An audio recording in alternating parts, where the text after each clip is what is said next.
Best of R / Tales from Tech Support episode 42. First time poster here. I'll try to keep things orderly. I work for an MSP based in Canada as a tier 1 remote support tech, usually taking first line phone calls and emails for the daily woes of our clients. About half a year ago, I had gotten an early morning call from a user under one of our clients who is having issues connecting to the internet in a hotel in New Orleans. The conversation went something like this. $me. Thank you for calling company. Slavoj Waddle D's speaking. $user. Hi, I'm having some troubles connecting to the internet at my hotel. Can you hop onto my computer and take a look? Nothing out of the ordinary here. I've experienced enough issues with the DNS service that a majority of our clients use, causing issues as soon as they're outside of their company's network. So we go through with basic go-to steps first. Connecting to a website. Checking network adapter settings, changing to static IP addresses, etc. But nothing seems to work. I've checked on the remote agent and his computer is completely offline, so I'm confident it isn't DNS at this point. This is when the user chimes in. $user. The front desk gave me a card with a website on it telling me to register there. Should I try that? A bit confused why I wasn't told this to begin with. But we tried out and voila, he's gained access to a website finally. Only problem is that it's redirecting to the hotel's main site. We tried going through there for any registration pages, but failed to find it.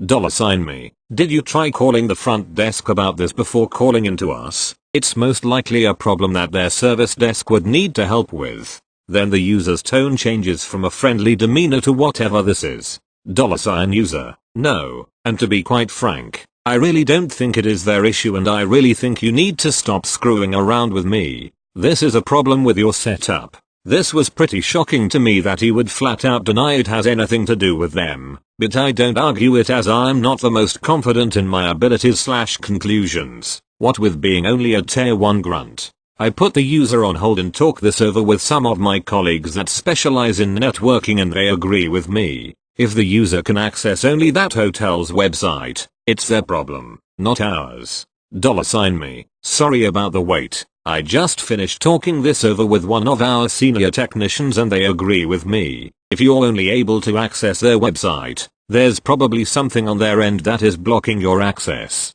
$user. Look, I really need to access my emails. I can't afford to waste my time. Fix this please. The conversation goes in a loop from this point with me trying my best to explain why I think this is the hotel's problem, but he doesn't budge for a good 45 minutes to an hour. After going back and forth with him and talking multiple times with other technicians and our team leads, I somehow convinced him to call their front desk.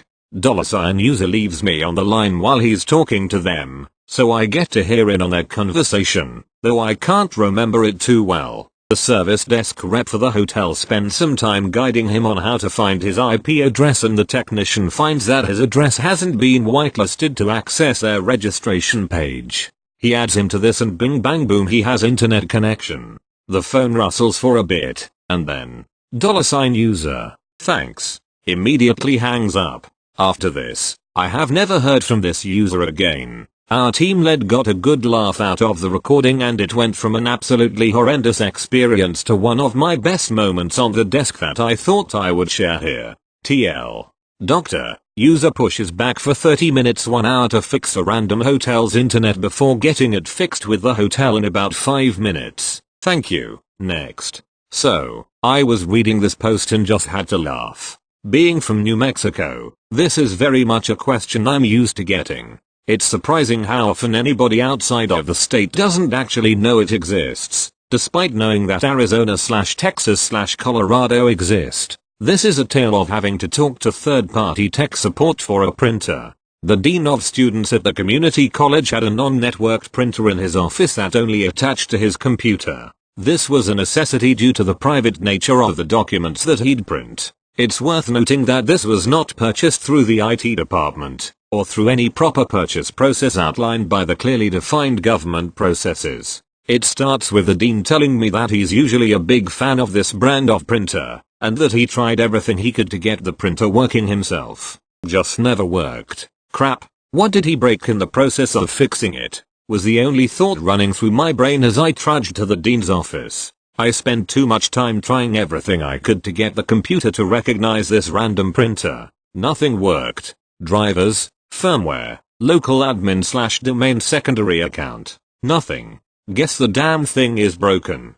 Time to start a chat with the vendor tech support. $me equals fairly obvious. $enterprise tech equals vendors enterprise tech, which is usually easy to talk to. $Hufflepuff equals uninformed consumer frontline tech for this vendor who absolutely will not deviate from the script. $me equals I'm tech support guy from this New Mexico community college. This printer is broken. Here's what I've done to fix. It's broken. Here's the serial number. $enterprise tech equals I'm very sorry. That model of printer is not in our enterprise line of products and we can't support it. I'll have to transfer this to our consumer tech support. $me equals God. What did I do to deserve this? Did I kick a puppy in a previous life? Enter chat with $Hufflepuff. $me equals I'm tech support guy from this New Mexico community college. This printer is broken. Here's what I've done to fix. It's broken. Here's the serial number. $Hufflepuff. I'm sorry. You've reached the support for United States and Canada. I can help you try to troubleshoot, but if anything needs to be warranted you'll have to talk to our support for Mexico. $me. So that's how this chat is going to go. $me. New Mexico is part of the Union. $Hufflepuff. Like I said, I can help you troubleshoot, but if anything needs to be warranted you'll have to talk to our support for Mexico. $me. New Mexico is a state. Hufflepuff. Okay. Have you tried turning the printer off then turning it back on? $me equals how much force would it take to hit my head against the desk to knock myself out? $me equals yes. I've done. Outline steps of trying to install said printer in detail. $Hufflepuff. Is a USB cable connected to the computer? $me. I know what you're trying to do, and that this is what you've been told helps. So we'll go through all of this step by step.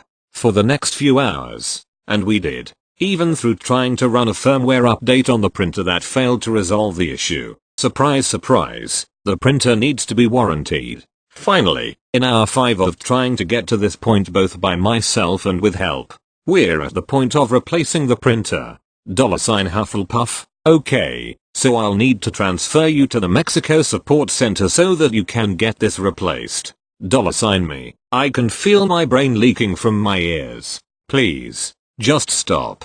$me. New Mexico is a state. Has been for almost 100 years. $Hufflepuff. Oh, okay. I'll need a credit card number in case this is damaged due to non-warranty issues. Cue the circular conversation about enterprise versus consumer warranty method for this printer. PO number is provided and the replacement printer is finally ordered. Unfortunately, it doesn't arrive after 3 months of waiting. So I talk to my inventory tech. He messages our sales rep for this vendor. In a show of brilliance, sales rep fires off an email to vendor's tech support group that outlines this tale. We got the replacement printer 3 days later. To this day, I still suspect that the delay was because the request was sitting in a queue somewhere in the support center for Mexico. While I was still at the community college I learned that I need to stop leading with where I'm from. That just causes more issues. Thank you. Next. Obligatory LTL. FTP. I'm not the best storyteller, and that this was about 7 years ago. Honestly, this is a short story with a ton of background and context, but I was asked to share it by some friends. TL. Doctor at the end. My senior year of high school I was in a business technology internship program where I interned, and later worked a summer for, a local biomedical equipment repair company. While I was mainly brought in to help with IT tasks, they had me do any odd job from fixing computers, configuring the company VPN, and improving their server backup solution, to cleaning medical equipment, handling filing and researching vendor part numbers. It was a very small company. One of the biomedical company's services was to perform electrical safety inspections for biomedical equipment. They were required to keep 2 physical copies of the latest inspection, one at the medical facility, and one in the company's filing room. Whenever we inspected a piece of equipment, a paper form would be filed out and later photocopied. There was also a digital backup of these inspection values and an Excel inventory of all the facility's equipment that would be updated manually after finishing the entire inspection for a facility, before the forms were filed away.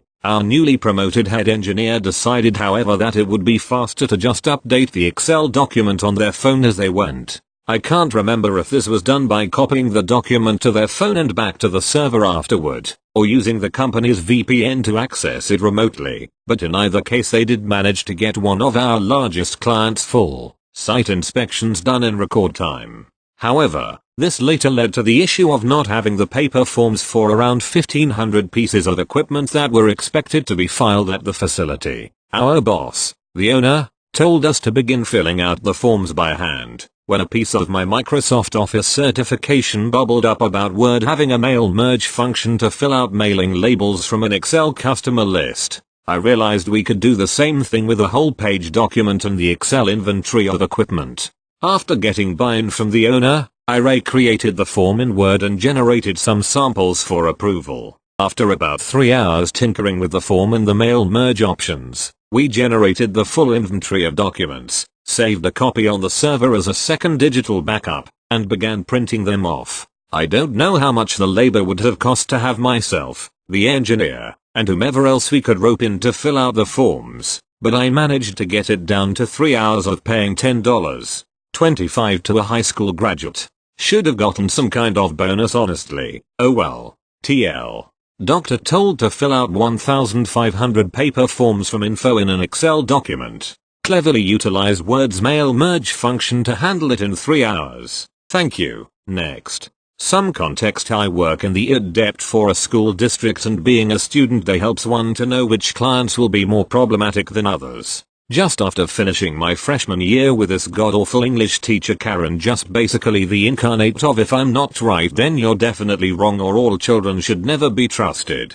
Us being a school, we get heavy scrutiny from the fire marshal during inspection, so we plan to keep everything in line. No flammable cable covers, slick bundles, and most importantly no floating wires, this especially because a couple years back we got the big fine for it. So yeah. One fateful day of the summer, our Karen enters the office as usual without sending a help desk ticket and with total disregard for human existence other than her own, asking if she could rotate her desk so she could face her students better. The biggest problem with this being that there was no one there to help her because children can't do anything. BTW, everyone in that dept is on the same level except for the longer experience that the supervisors have. However, this gives them no more authority for help desk problems than any of the student workers. This desk rotation, as you may have probably guessed by now, would cause a problem with floating wires, which again is a big no number. My friend who works with me is the first to speak up and mention this, saying, "Karen, we already told you this would be a fire safety issue, someone could trip in an emergency." To which Karen replies, I know, but I just want to keep a better watch on them, that's all. I don't see the problem, it's not even a big deal. My friend who has worked there longer than me has had too much of Karen's crap over the years, so I pipe in to keep her from lashing out. "Hey, why don't I come down to your room in a couple minutes to help work out a solution?" She leaves a little disgruntled but agrees. I get down there and she explains what she wants and I see a pretty easy fix. We could use a small desk to allow the gap and run the cables through that. She a little angry with us again, insisting that it wouldn't be a problem and she doesn't understand why she would have to do all this. I cut her off to try to explain in the most dumbed down way ever by saying as the cables were hanging across that area someone could trip. It's like if they were touching the air, well now they'd be touching the desk. But THWRTOUCH here. Me trying to calm her down and try not to laugh helps her find a small table to use, and I have to rerun every cable to the opposite side of her desk and into the walls. This wasn't that bad, but still too much. I come back to the office and just die laughing, explaining everything though tears of joy.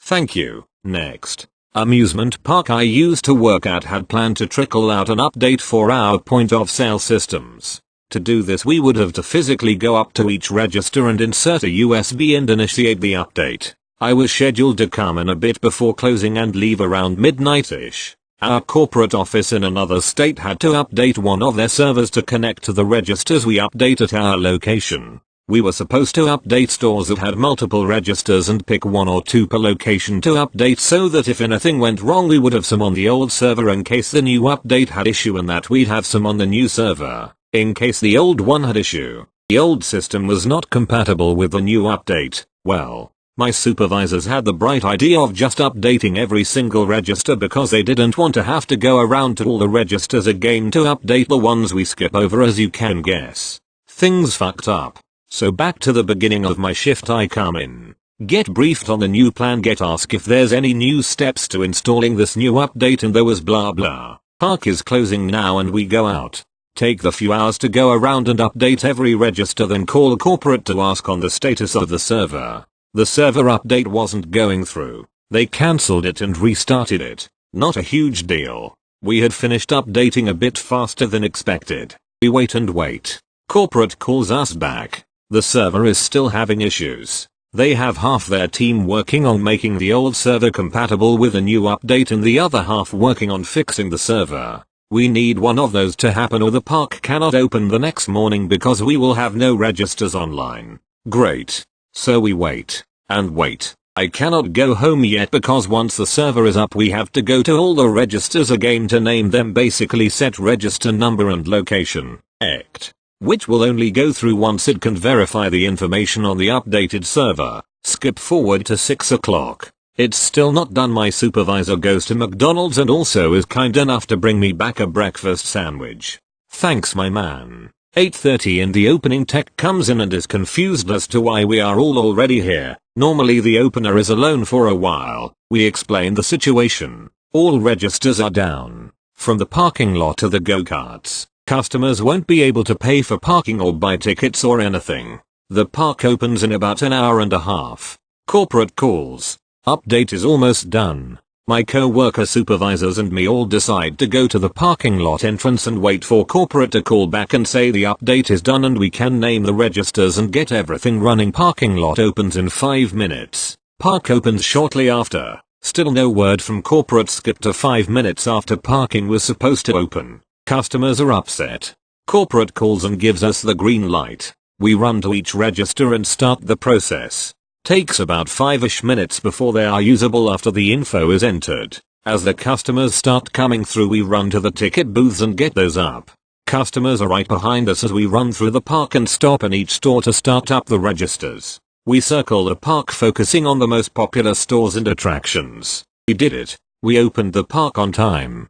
16 hours and 2 lunch breaks later I'm told to go home. Most of my overtime pay was taken by taxes. I was later written up for not taking a third lunch during that shift. Thank you. Next. So, I used to work in an IT position at an amusement park. I just recently discovered this subreddit and decided to share a few of the stories. This one's not very long but it still angers me to this day. Little backstory. Ticket will call. TWC wanted to move to a different location. My department moved their computers and set up the network and blah blah. My supervisor only allowed my co-workers and I to do what was specified in the ticket. Important for later, even though we told him about the other things that likely need to change. So I come in one day for my shift, checked our help desk tickets. TWC wanted the printers moved to the new location as well because duh. This is the thing that I mentioned to my supervisor before. He denied the move because these printers were connected to the network and not directly to a computer, so they were technically still functional, and also the new location did not have ports set to connect to the print server.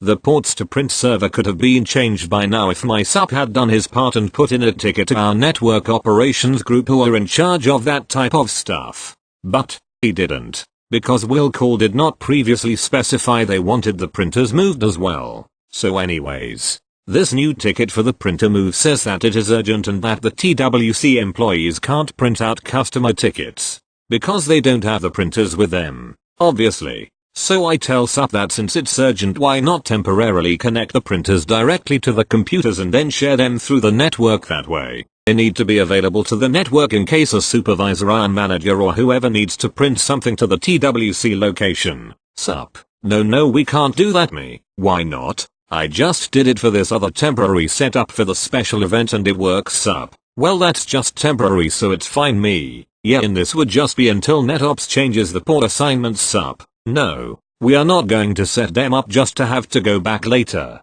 It's not like he was going to leave the office and do it himself anyways. I was going to have to do it and it'd only take a few minutes. I say again, it's only temporary. He says number. I leave the office to go get my keys for the day from security. I come back into the office and Sup is on the phone with the TWC manager telling her that we are going to temporarily connect the printers through the computers. My idea. The plan I just told him 5 minutes ago. Now, that itself isn't too bad.